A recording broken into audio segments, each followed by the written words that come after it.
आज हम सब एकत्रित हुए हैं बिहार मंथन 2.0 के जरिए लगातार बातचीत कर रहे हैं हम तमाम अलग अलग पार्टी दलों के नेताओं से। और अब मैं मंच पर आमंत्रित करना चाहूंगी रानी चौबे, जो कि भाजपा नेता हैं बक्सर विधानसभा से। एक बार जोरदार तालियां हो जानी चाहिए रानी चौबे के लिए। भाजपा नेत्री हैं और लगातार सक्रिय रहती हैं अपने पार्टी के लिए, बक्सर की जनता के लिए। साथ ही मैं मंच पर आमंत्रित करना चाहूंगी हमारे कशिश न्यूज के संपादक अनुराग ठाकुर, साथ ही हमारे स्थानीय सहयोगी बबलू जी मंच पर आए और जो सम्मान करने का सिलसिला है वो अब हम आगे बढ़ाएंगे। संपादक अनुराग ठाकुर मंच पर हमारे साथ हैं और रानी चौबे, जो कि भाजपा नेता है बक्सर विधानसभा से, प्रदेश भाजपा की मीडिया पैनलिस्ट है और लगातार सक्रिय रहती है अपने क्षेत्र में। एक बार तालियां हो जानी चाहिए रानी चौबे जी के लिए। और बातचीत के इस सिलसिले को अब हम आगे बढ़ाएंगे।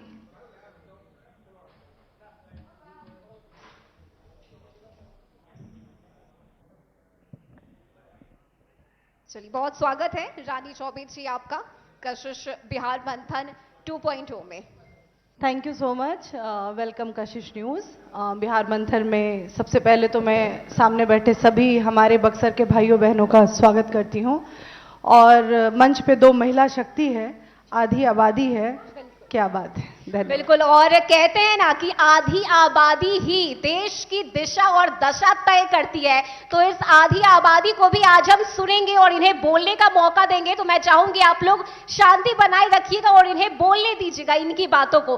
पहला सवाल मेरा आपसे यही रहेगा कि 2025 का चुनाव कैसे देख रही हैं आप? महिला सशक्तिकरण की बात तो होती है, महिलाओं को आगे बढ़ाने के लिए हर कोई दावा करता है, लेकिन आप कैसे देख रही हैं इस बार 25 के चुनाव को?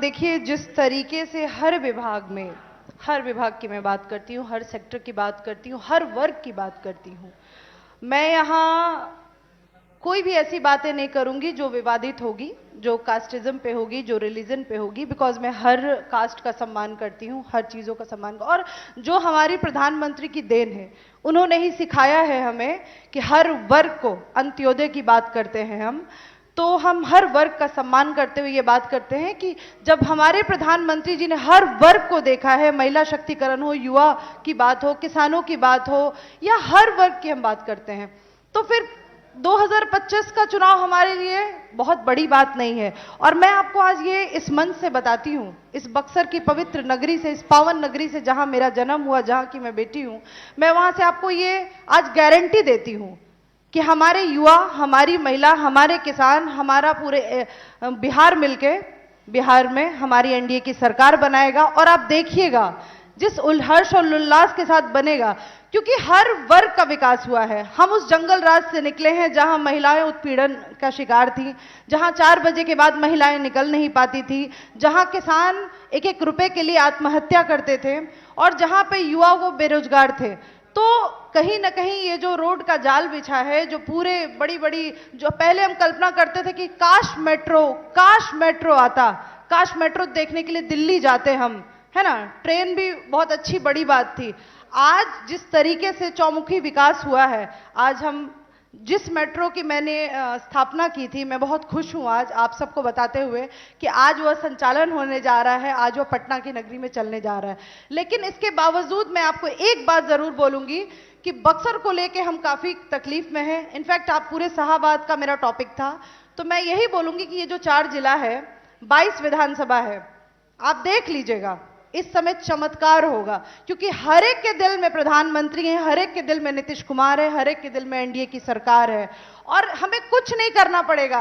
हमारे कार्यकर्ताओं ने जिस तरीके से, और सरकार के विभिन्न विभागों ने जिस तरीके से योजनाएं पहुंचाई हैं, चाहे वो महिलाओं के क्षेत्र में 75 लाख महिलाओं को जिस तरीके से 10,000 की राशि गई हो, चाहे वो स्वयं सहायता समूह 10 करोड़ से ऊपर बन गया है, और सबसे ज्यादा मैं प्रभावित इस केस से होती हूं कि मैंने इन सब योजनाओं को देखा है जो प्रधानमंत्री की योजनाएं हैं, और मैंने खुद उसको विस्तार किया है और उसको संचालन करके मैं आज राजनीति में मैंने कदम रखा है। तो मुझे गर्व है ऐसे प्रधानमंत्री पे, नीतीश कुमार जी ने, जिन्होंने हमें और हम महिलाओं की अगर स्पेशली बात करें तो देखिए आधी आबादी राजनीति तय करती है। ये बिहार की आधी आबादी राजनीति तय करेगी, और जिसको सम्मान दिया है प्रधानमंत्री जी ने, नीतीश कुमार जी ने, एनडीए की सरकार ने, हम कैसे उनको निराश करेंगे? हम उनके साथ हैं। जादुई चमत्कार की आपने बात कही है, कौन सी इस बार वो छड़ी है जो घूमने वाली है एनडीए की तरफ? मैंने तो एक ही बात बोला, ये आधी आबादी प्रधानमंत्री जी और नीतीश कुमार जी के साथ है। जिस तरीके से हमारा सम्मान बढ़ाया है आपने, अभी मैं इससे पूर्व में सुन रही थी आपके ही चैनल पे कि कोरोना की बात करते हैं ये लोग। माफ कीजिएगा, मैं सारे दल के नेताओं को ये कहती हूँ, ये हमारा वैसा प्रधानमंत्री है जिन्होंने 140 करोड़ जनता को 3 बार वैक्सीन दी, एक बार नहीं, मुफ्त वैक्सीन दी। उस समय जब प्रलय का काल था और जब पूरा देश रो रहा था, और वैसे वैसे संकटमय समय पे इन कांग्रेसियों ने और राजद के और जो महागठबंधन के जो लोग हैं, उन लोगों ने ऐसी ऐसी भद्दी कमेंट की थी। और आज देखिए, उस समय के बाद भी चौथी अर्थव्यवस्था में है हम। ये है हमारे प्रधानमंत्री और नीतीश कुमार जी की देन। ऐसे ही नहीं हम डबल इंजन की सरकार कहलाते हैं, चौमुखी विकास है। आज मैं आपसे क्वेश्चन पूछती हूँ, आज आप इस मंच पे हैं, क्या 20 साल पहले आप इस मंच की कल्पना कर सकती थी कि इतने कम उम्र में आप बैठ के यहाँ पे इस तरीके से बोल पाए? क्या आप इस कल्पना कर सकती थी कि इस चमचमाती हुई रोड से, जो केंद्र और बिहार सरकार की देन है, आज क्या आप कल्पना कर सकती थी कि 1.5 घंटे में 2 घंटे में आप पहुंच सकती हैं? और आज तो 2.5 घंटे लग रहे हैं। मैं पूरे बक्सर वासियों, पूरे बिहार वासियों को बता रही हूं कि बक्सर का लेन तय करने में मात्र आपको 2 घंटे से 1.5 घंटे लगेंगे, जब बिहटा हमारा पूरा होगा। और मैं छोटी छोटी बातों की अगर बात करूं ना, तो देखिए एक चीज और मैं आपको बताती हूँ, नॉर्मल सी चीजें। मैं यहाँ की बेटी हूँ, सारी चीजें जानती हूँ, मुझे पता है कि कहाँ क्या होने वाला है। सरकार की योजनाओं की ये बात जब पूछ रहे थे मुझसे, तो मेरे मन में एक क्वेश्चन आया कि आपने बिजली पानी पे भी तो अंकुश लगा दिया था। आर्सेनिक युक्त पानी है यहाँ, ठीक है, उसको अगर विकास की अगर योजना मिल चुकी है, मैं आपको बता रही हूँ, जो सिमरी वाटर सप्लाई है, प्रगति योजना के तहत जब मुख्यमंत्री जी जब आए थे, तो उस समय उन्होंने 500 करोड़ की योजना दी, जिसमें यह वाटर सप्लाई आर्सेनिक मुक्त होने जा रहा है बक्सर।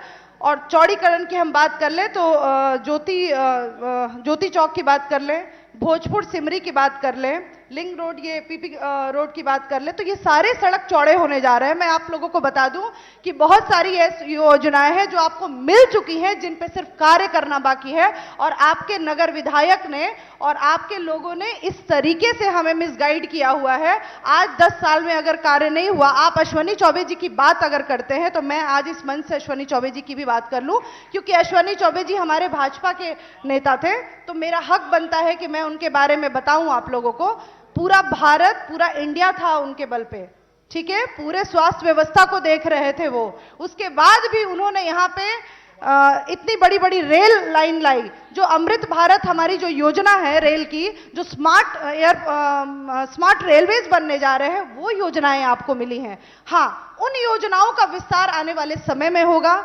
ये भाजपा की देन है, ये भाजपा के हर उस कार्यकर्ता की देन है, ये एनडीए की देन है। मैं बता रही हूँ आपको, दावे किए, आपका कहना है कि चीजें देखिए मिसगाइड की हुई है मैम, मिसगाइड करके रखा गया है, क्योंकि यहाँ के जो नगर विधायक है वो सदन में आवाज उठा नहीं सकते हैं, उनको सिर्फ सरकार की मलाई खानी है।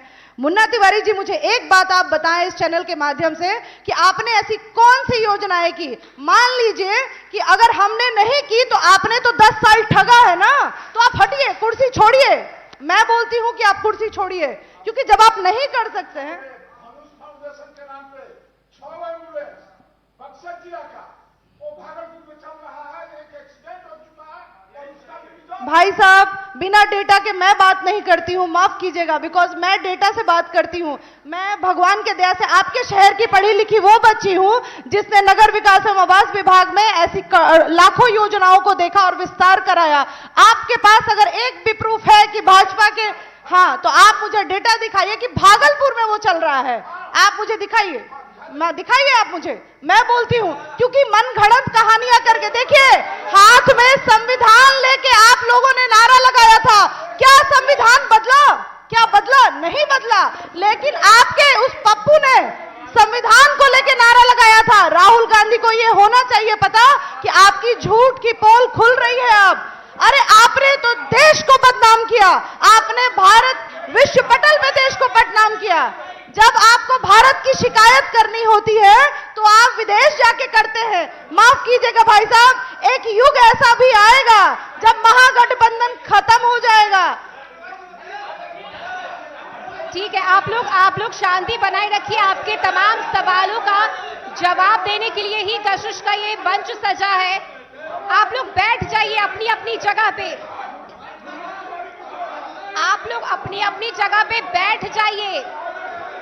आपके सवालों का जवाब देने के लिए रानी चौबे यहाँ मंच पर बैठी हुई हैं। आपके सवालों का जवाब देंगी। आप लोग बैठ जाइए अपनी अपनी जगह पे। मैं इतना आपके सवालों का जवाब मिलेगा। आप अपनी जगह पर बैठ जाइए। भाई साहब, मैं फिर कहूंगी, आप लोग अपनी जगह पे बैठ जाइए। रानी चौबे यहाँ मंच पर है, उनसे सवाल पूछने के लिए मैं यहाँ बैठी हूँ। मैं सवाल पूछूंगी, आपके सवाल भी मैं पहुंचाऊंगी। मैं रानी चौबे जी, बहुत सारी शिकायतें हैं लोगों की। आपने मुझसे पूछा कि 20 साल पहले क्या आप मंच पर बैठ सकती थी। मैं आपसे आज ये पूछना चाहूंगी, जिस 20 साल की बात आप कर रही हैं, कशिश की ये कोशिश होती है कि हर गांव हर कस्बे में हम जाएं, लोगों से हम बात करें, वहां कितना विकास हुआ है ये हम जाने। आज भी गांव में कई ऐसे विद्यालय हैं जहां बच्चियां पढ़ने नहीं जाती हैं। गांव के विद्यालय में शिक्षक नहीं है, बेटियों तक वो समुचित योजनाओं का लाभ नहीं पहुंचता है।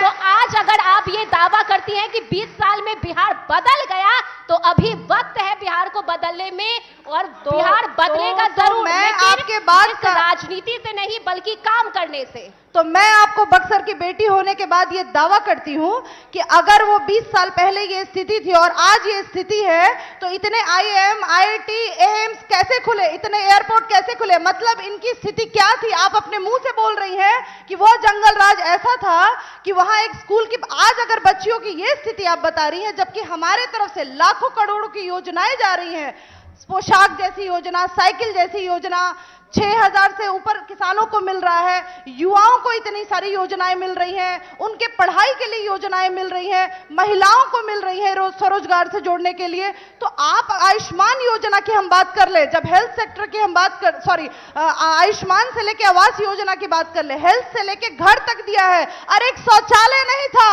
बिहार में, मैं बोल रही हूं नहीं था। मैं महिला होकर अगर रोड पे जाऊं तो मुझे शौचालय नहीं दिखता था।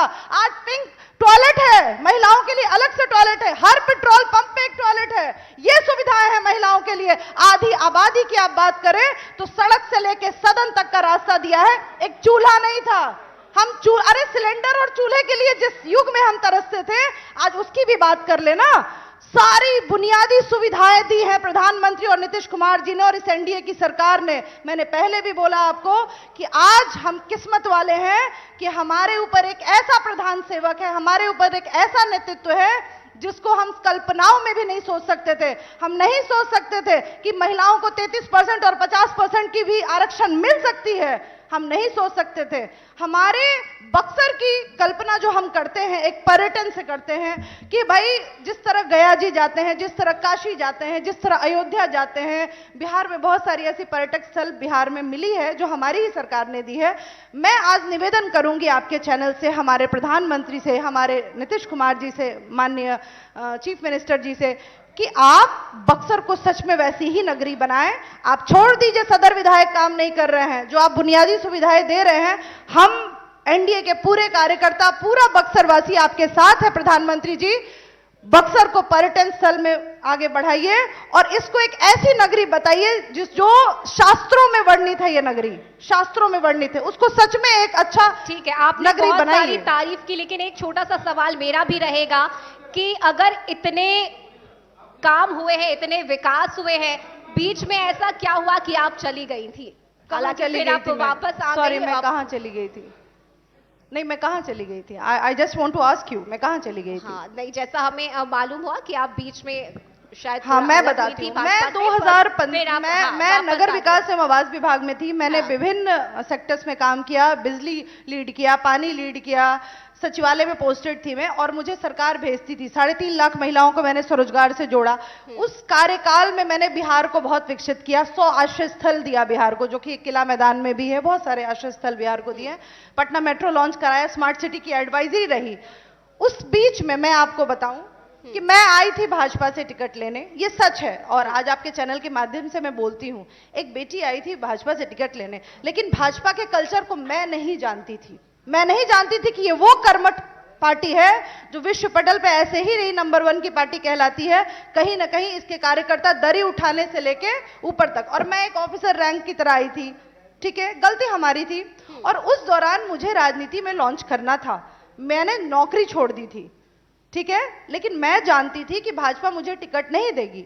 और वो मेरा अपना ये था कि मैं बिहार में एक फेमस चेहरा थी। मैं चाहती थी कि मैं अपने बक्सर वासियों को, पूरे बिहार वासियों को एक जगह दूं, जो जो मैंने काम किया उसको विस्तार रूप से करूं। उसके बाद सिर्फ 1 साल का कार्यकाल रहा जो मैंने सड़कों पे मैं रही, और मैं आपको बता रही हूं, मैंने युवाओं के लिए काम किया, महिलाओं के लिए काम किया, सब लोग वर्ग के लिए काम किया।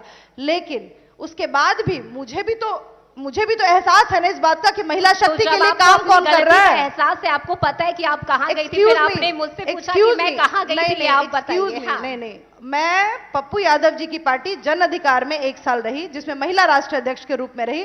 फिर मेरी माँ को कैंसर हुआ। मेरी माँ की अंतिम इच्छा थी कि मैं बक्सर से ही काम करूं, और मैं बचपन, मेरा जन्म यहाँ हुआ, मेरा घर यहाँ, सब कुछ यहाँ, तो मैं बक्सर के लिए काम करूं। मैंने पूरे बिहार के लिए काम किया। मैंने सब कुछ छोड़ के बक्सर आ गई मैं, और मैंने भारतीय जनता पार्टी का दामन थामा, क्योंकि महिलाओं को अगर सम्मान मिलता है तो इसी एनडीए और भारतीय जनता पार्टी में मिलता है। मैं ये कह सकती हूं आज गर्व से, और मैं कहीं भी जाती हूं बिहार के किसी कोने में, मैं गर्व से कहती हूं, किसी देश के किसी कोने में चली जाऊं, कि मैं भारतीय जनता पार्टी की एक आम कार्यकर्ता हूं बस। और मैं जब पार्टी में आई तो पार्टी का बहुत बहुत धन्यवाद, मुझे मूल में प्रवक्ता बनाया गया, मीडिया पैनलिस्ट के रूप में। तो ये है हमारी भारतीय जनता पार्टी, जो महिलाओं को सम्मान देती है। उसने नहीं सोचा, आपने तो एक महिला होने के नाते मुझसे ये क्वेश्चन किया, लेकिन हाँ, आपका कर्तव्य है करना। लेकिन इसके बावजूद मैं गर्व से कहती हूं कि मैंने सीखा भारतीय जनता पार्टी में कि कैसे एक कार्यकर्ता, आम कार्यकर्ता झोला उठा के भी काम करता है, और एक दरी उठाने से लेके चीफ मिनिस्टर तक बनता है। गर्व है मुझे इस पार्टी पे। चलिए ठीक है, बहुत शुक्रिया आपका रानी चौबे जी, जो आप हमारे साथ मंच पर रही। आपने तमाम सवालों के जवाब दिए, आपने बताया कि कैसे भाजपा बिहार में काम कर रही है, एनडीए की सरकार काम कर रही है। बहुत बहुत शुक्रिया आपका। Thank you so much. बहुत बहुत धन्यवाद रानी जी, और रश्मि आपका भी बहुत बहुत धन्यवाद।